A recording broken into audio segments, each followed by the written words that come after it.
Hi welcome back to Apeksha blog. ಎಲ್ಲರಿಗೂ ನಮಸ್ಕಾರ. ಇವತ್ತು ಪುಳಿಯೋಗರೆ ರೆಸಿಪಿನ ಮಾಡ್ತಾ ಇದ್ದೀನಿ. ಪುಳಿಯೋಗರೆ ರೆಸಿಪಿ ಮಾಡುವುದಕ್ಕೆ ಬೇಕಾಗುವಂಥ ಇಂಗ್ರೀಡಿಯೆಂಟ್ಸು: ಎಣ್ಣೆ, ಒಗ್ಗರಣೆಗೆ ಆಗುವಷ್ಟು ಹುಣಸೆಹಣ್ಣು, ಒಂದು ನಿಂಬೆಹಣ್ಣಿನ ಗಾತ್ರದಲ್ಲಿ ನೆನೆಸಿ ಇಟ್ಕೊಂಡಿದ್ದೀನಿ, ಸ್ವಲ್ಪ ಬೆಲ್ಲ, ಕರಿಬೇವು 20ರಿಂದ 25ರಷ್ಟು ಎಲೆ, ನಾನಿಲ್ಲಿ ಖಾರಕ್ಕೆ 5 ಮೆಣಸಿನಕಾಯಿನ ಕಟ್ ಮಾಡಿ ಇಟ್ಕೊಂಡಿದ್ದೀನಿ, ಕಡಲೆ ಬೀಜ 2 ಟೇಬಲ್ ಸ್ಪೂನು, ಕಡಲೆಬೇಳೆ 1 ಟೇಬಲ್ ಸ್ಪೂನು, ಉದ್ದಿನಬೇಳೆ 1 ಟೇಬಲ್ ಸ್ಪೂನು, MTR ಅವರ ಪುಳಿಯೋಗರೆ ಪೌಡರು, ರುಚಿಗೆ ತಕ್ಕಷ್ಟು ಉಪ್ಪು, ಕೊತ್ತಂಬರಿ ಸ್ವಲ್ಪ. ಸ್ಟವ್ ಮೇಲೆ ಬಾಣಲಿ ಇಟ್ಕೊಂಡಿದ್ದೀನಿ. ಬಾಣಲಿಗೆ ಆದಮೇಲೆ ಎಣ್ಣೆನ ಹಾಕ್ಕೊಳ್ಳಿ. ಎಣ್ಣೆ ಬದಲು ತುಪ್ಪ ಕೂಡ ಆ್ಯಡ್ ಮಾಡ್ಕೋಬೋದು. ತುಪ್ಪ ಹಾಕೋದ್ರಿಂದ ಟೆಂಪಲ್ನಲ್ಲಿ ಮಾಡೋ ಟೇಸ್ಟ್ ಬರುತ್ತೆ, ಒಳ್ಳೆ ಘಮ ಇರುತ್ತೆ. ಎಣ್ಣೆ ಕಾಯ್ದ ನಂತರ ಸಾಸಿವೆ, ಕಡಲೆ ಬೀಜ, ಕಡಲೆಬೇಳೆ, ಉದ್ದಿನಬೇಳೆ ಹಾಕಿ ಗೋಲ್ಡನ್ ಕಲರ್ ಬರೋವರೆಗೂ ಫ್ರೈ ಮಾಡ್ಕೊಳ್ಳಿ. ಕಡಲೆ ಬೀಜ ಜಾಸ್ತಿ ಇಷ್ಟಪಡೋರು ಇನ್ನೂ ಜಾಸ್ತಿ ಹಾಕೋಬೋದು, ತಿನ್ನೋಕೆ ಬಾಯಿಗೆ ಚೆನ್ನಾಗಿ ಸಿಗ್ತಾ ಇರುತ್ತೆ. ನಂತರ ಬೆಳ್ಳುಳ್ಳಿನ ಆ್ಯಡ್ ಮಾಡ್ಕೊತಾ ಇದ್ದೀನಿ. ಬೆಳ್ಳುಳ್ಳಿ ಹಸಿ ವಾಸನೆ ಹೋಗೋವರೆಗೂ ಫ್ರೈ ಮಾಡ್ಕೊಳ್ಳಿ. ಬೆಳ್ಳುಳ್ಳಿ ಯಾರಿಗೆಲ್ಲ ಇಷ್ಟ ಇಲ್ಲ ಅಂದರೆ ಸ್ಕಿಪ್ ಮಾಡ್ಬೋದು.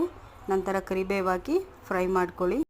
ನಾನಿಲ್ಲಿ ಖಾರಕ್ಕೆ ಮೆಣಸಿನಕಾಯಿ ತೊಗೊಂಡಿದ್ದೀನಿ. ಫ್ರೈ ಮಾಡಿದ ನಂತರ ಹುಣಸೆಹಣ್ಣಿನ ಗೊಜ್ಜು ಹಾಕ್ತಾಯಿದ್ದೀನಿ. ಹುಣಸೆಹಣ್ಣಿನ ಗೊಜ್ಜು ತುಂಬ ತೆಳು ಇರಬಾರ್ದು, ಸ್ವಲ್ಪ ಕ್ರಿಮಿಯಾಗಿರಬೇಕು. ತುಂಬ ನೀರು ಹಾಕಿ ಕಲಿಸ್ಕೋಬೇಡಿ, ಯಾಕಂದರೆ ಸ್ವಲ್ಪ ಟೈಮ್ ತೊಗೊಳುತ್ತೆ ಗೊಜ್ಜು ಟೈಪ್ ಆಗೋಕ್ಕೆ. ಸ್ವಲ್ಪ ಗಟ್ಟಿಯಾಗಿ ತೊಗೊಳ್ಳಿ.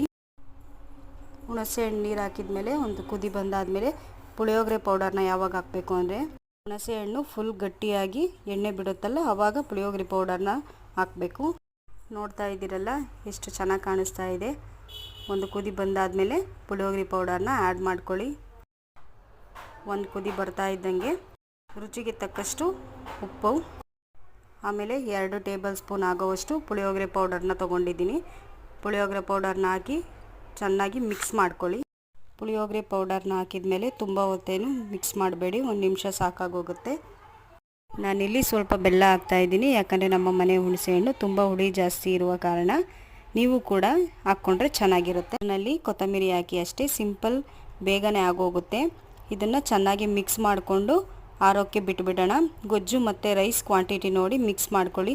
ಅನ್ನ ಚೆನ್ನಾಗಿ ಆಗಿರಬೇಕು, ಉದ್ದುದ್ರಾಗಿ ಚೆನ್ನಾಗಿ ಮಿಕ್ಸ್ ಮಾಡ್ಕೊಳ್ಳಿ. ತುಂಬ ಟೇಸ್ಟಾಗಿ ಪರ್ಫೆಕ್ಟಾಗಿ ಬಂದಿದೆ ನೋಡಿ. ನೋಡಿದ್ರಲ್ಲ ಪುಳಿಯೋಗರಿನ ಮನೆಯಲ್ಲೇ ಮಾಡುವುದು ಹೇಗೆ ಅಂತ. ಪುಳಿಯೋಗರಿನ ಒಂದು ಪ್ಲೇಟ್ಗೆ ಸರ್ವ್ ಮಾಡ್ಕೊಂಡಿದ್ದೀನಿ. ಅದ್ರ ಜೊತೆ ಚಟ್ನಿ ಕಾಂಬಿನೇಷನ್ ತುಂಬ ಚೆನ್ನಾಗಿರುತ್ತೆ. Thank you for watching.